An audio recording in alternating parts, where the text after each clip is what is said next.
10 days holiday in Fiji, came back with shingles, and I was very busy. So I just got into it, the doctor giving me painkillers, and not realizing that I was elderly. I didn't even know that, and I didn't rest, so I got post-herpetic neuralgia from the shingles, and so I've had shingles like pain ever since. And once I realized that the drugs I was taking, like the morphine, they stopped that after a year, but then I went on to gabapentin, and that was successful in numbing the pain. It didn't get rid of it, but my legs started to go from under me, and I realized that taking drugs long term doesn't work, and that I would need to find something else. So I explored every alternative there was. So I was getting desperate, and I thought, is there someone who can hypnotize me? Now, when you say desperate, from a 0 to 10 scale, where were you at? While I was on the medical drugs, I would have been at a 6. Once I had to go off them, of course I was moving from 7 up to 9, and during the night it felt like 10. It was terrible in that I might crash out because I was just so exhausted, and I might sleep for an hour and a half, perhaps 2 hours, and then the pain would come through, and I would stay in bed as long as I could, but the lying down was so painful that I'd have to get up, wander around. If I had people sleeping in the house, I had to be quiet, and that was always tricky, and then the pain would come through again. And so that's how the night went. It was a nightmare. Driving was impossible. I had to be taken anywhere I wanted to go. And even when I was able to get back driving a car, it still was a very painful position to be in. And of course that that affected my whole life. It affected my mood, it affected my energy levels, but sleep particularly. And also I knew this is how a lot of people live. Happening in your life. How did you find this whole process? Well, to start with, I was a bit taken aback that it was very similar to therapy that I had done all my life.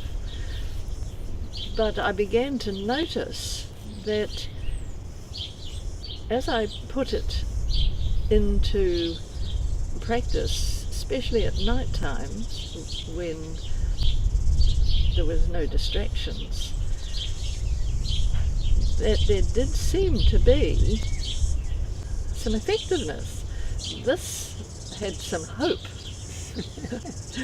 And so the disappointment was that a particular image, a particular aspect of what we were doing would be so effective, and then gradually the effectiveness would wear off a wee bit. So I would need to come back, and you would take me to another inner place, and there would be another truth revealed, another image discovered, and again it would be very effective as I learnt to hold it. It just seemed as though there were levels after levels after levels, and that's what I mean when I talk about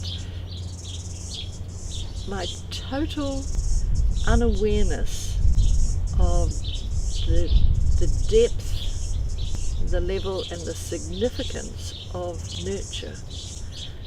the inner nurture, the self-nurture, having it modelled.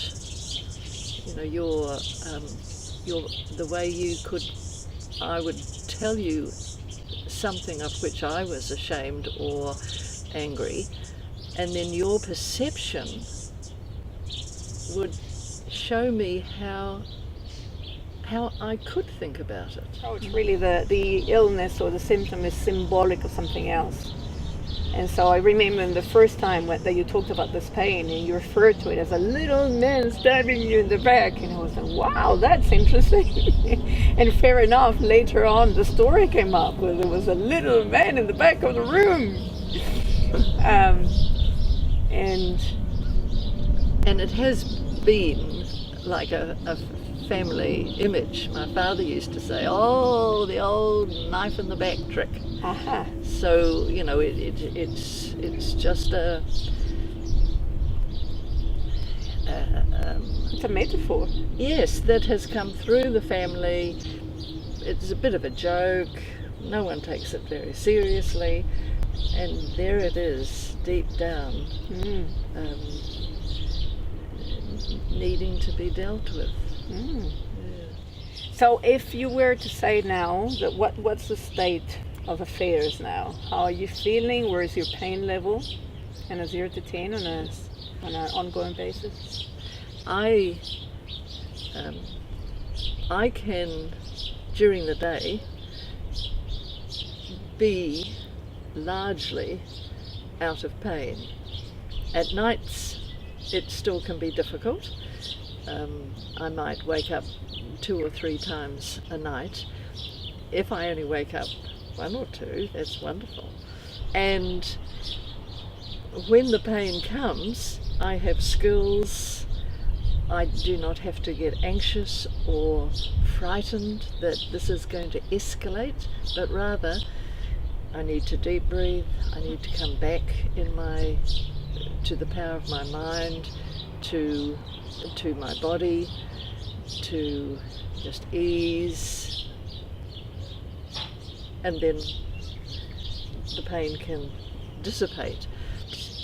It just gives me, apart from the hope that this is going to go away completely, which is a wonderful thing to wake up to every morning, but also that life is a whole lot better than it was, and that I have had this wonderful journey. I have got so much more relief from the pain. I have got hope that the pain will go away completely, and I have tremendous concern and compassion for those who are still stuck in unwellness. So if you were to look back and imagine your life gone the usual way, which is take some drugs for the rest of your life because the pain wasn't going away, or spend all this time exploring and going further. I mean, a lot of people are scared of going there. What do you see there? What do you think of your decision to go and explore? Yes, the process of mind-body is itself transformative, and I would hate to think of having stayed for the rest of my life like I was when I arrived at your rooms. To take drugs and then find like your legs are falling underneath you, so you take a different drug, and then you find that actually is ruining your gut, and therefore your body is now consuming the cartilage in your feet, and so you take some more drugs. That is just such a deadening way of living, a deadening process, because it's all downhill, it's all no hope. My doctor said to me right from the beginning, once post-herpetic neuralgia was diagnosed, you will take these painkillers for the rest of your life. There's no alternative. So to find an alternative to find an alternative that offered help, because I have gone to many alternatives, but to have one that is able to prove a level of effectiveness that gives hope. I want to die really well, with a sense of bursting into the next realm, with a sense of adventure and delight, saying, let me at it, rather than to crawl into death in anguish and despair. Fair enough, and you've got so much life in you.